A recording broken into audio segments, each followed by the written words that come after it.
પાટણના ચાણસ્મામાં જે પ્રમાણે પાટણ પોલીસે કાયદો હાથમાં લીધો અને કાયદાની કોઈ અદાલત કોઈ પણ વ્યક્તિને દોષિત ઠેરવેની પહેલા સરઘસ કાઢીને બેરહેમીપૂર્વક અમાનવી રીતે જે પ્રમાણે લોકોને માર્યા છે હું સખત શબ્દોમાં ટીકા કરું છું।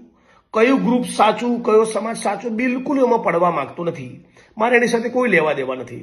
હું એટલું જ કહેવા માંગુ છું, પોલીસ તંત્ર ન્યાયતંત્ર એટલા માટે છે કે માણસની સામે એફઆઈઆર થાય, એની સામે ઇન્વેસ્ટિગેશન થાય, એની સામે ટ્રાયલ એટલે કે કેસ ચાલે અને પછી કોર્ટ સજા કરે।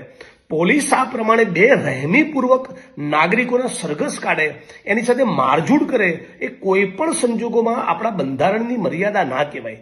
હું માગણી કરું છું, જે પણ કસૂરવાર આમાં છે એની સામે પ્રોપર ઇન્વેસ્ટિગેશન થવું જોઈએ।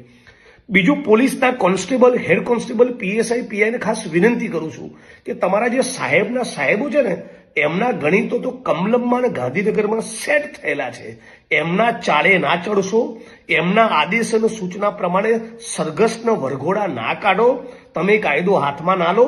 મેટર હાઈકોર્ટના સુપ્રીમમાં જશે તો તમને સસ્પેન્ડ કરશે ને તમને આરોપી બનાવશે, ઉચ્ચ અધિકારીઓને કંઈ નહીં થાય। એટલે હું માંગણી કરું છું કે સમગ્ર ગુજરાતની અંદર આ વરઘોડા કાઢવાવાળું કલ્ચર કાયમ માટે ખતમ થવું જોઈએ। આ પ્રમાણે પોલીસનો કાયદો હાથમાં લેવાનો કોઈ અધિકાર બનતો નથી।